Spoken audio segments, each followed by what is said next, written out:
In a recent interview with a Joy FM journalist, you had cause to critique the leadership of the Speaker of the 8th Parliament of Ghana. Do you still hold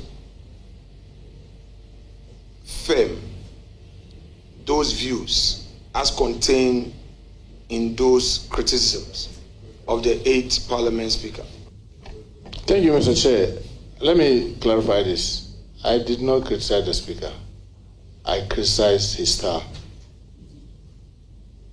And I believe that for a style, people have their varying views. I respect him.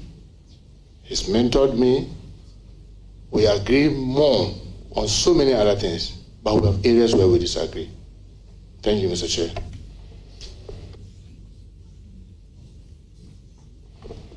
Honorable nominee, so I'll give you a bit of a background by way of laying foundation. Then I will mount my question on it. Okay? You recall Donald Rumsfeld, a former Defense Secretary of the United States of America. Yes. During George Bush Sr. Very well. Some journalists were pestering him on some very important matters of state. They pushed him over and over again. I'll try to paraphrase what he said. That there are known unknowns and there are known unknowns and there are unknown knowns.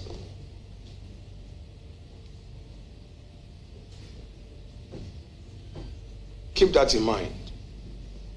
Foundation 2. Some of your colleagues who I interacted with upon your nomination expressed joy upon the announcement because they say you are very hardworking. But we're quick to also say that when your back is against the wall, you can spill.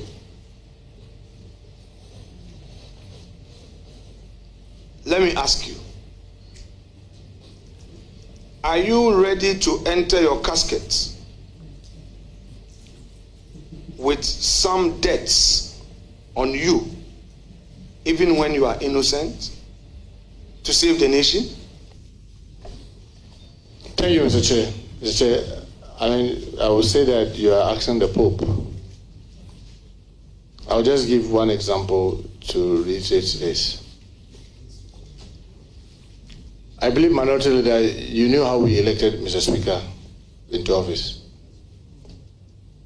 Everybody in this country had done everything humanly possible. I believe even including the security agencies to know which of your guys supported us, and they don't know. Because we know. You don't know. It's not we true. Know.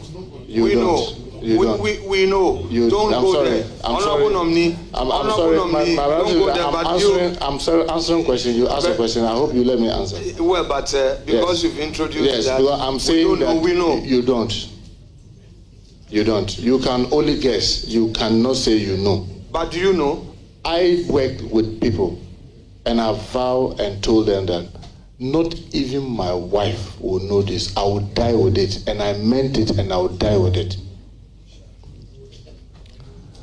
I'm telling you that I'm going to this ministry that is security zone. An area where you talk less, you act more.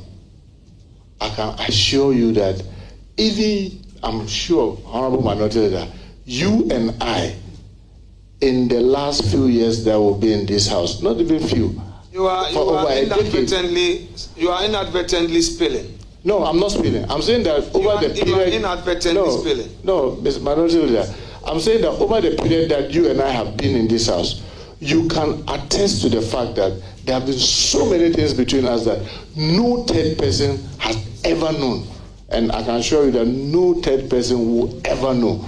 Because you can trust me that when I say I am doing this with my honor, I meant I'm doing it on my honor. But obviously, like you rightly said, when you push someone to the wall, I mean, it is said in the account, when you chase a coward to the wall, you see his braveness.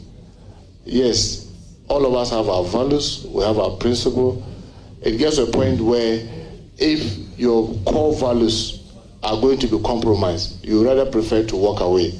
That is a natural thing. But I can assure you that when it comes to, as people say, spilling the beans, I'll be the last anybody can doubt whether I keep confidentiality. I can be angry and be talking about it, but the details and specifics of things, you can never hear it from me.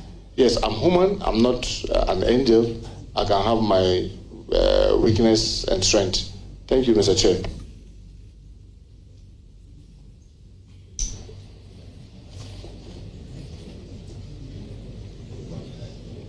Honorable nominee.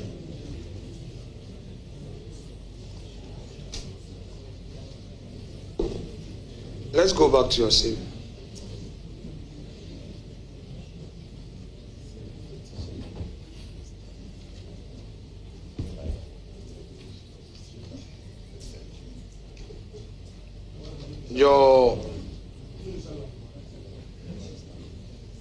Your residential address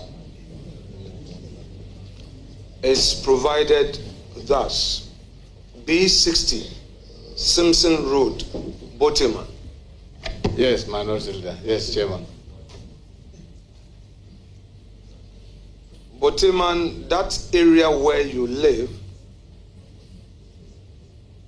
you acquired your lease from government. Yes. So it was estate land that you rightfully bought. Yes. And you have a lease covering it between you and government of Ghana through acting through the Lands Commission. Yes. As your lessor and you being a lessee. Yes. You also agree with me that you bought that land because that area was demarcated as a residential area. Yes.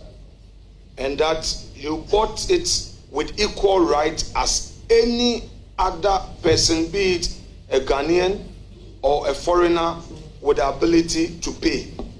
Rightly so.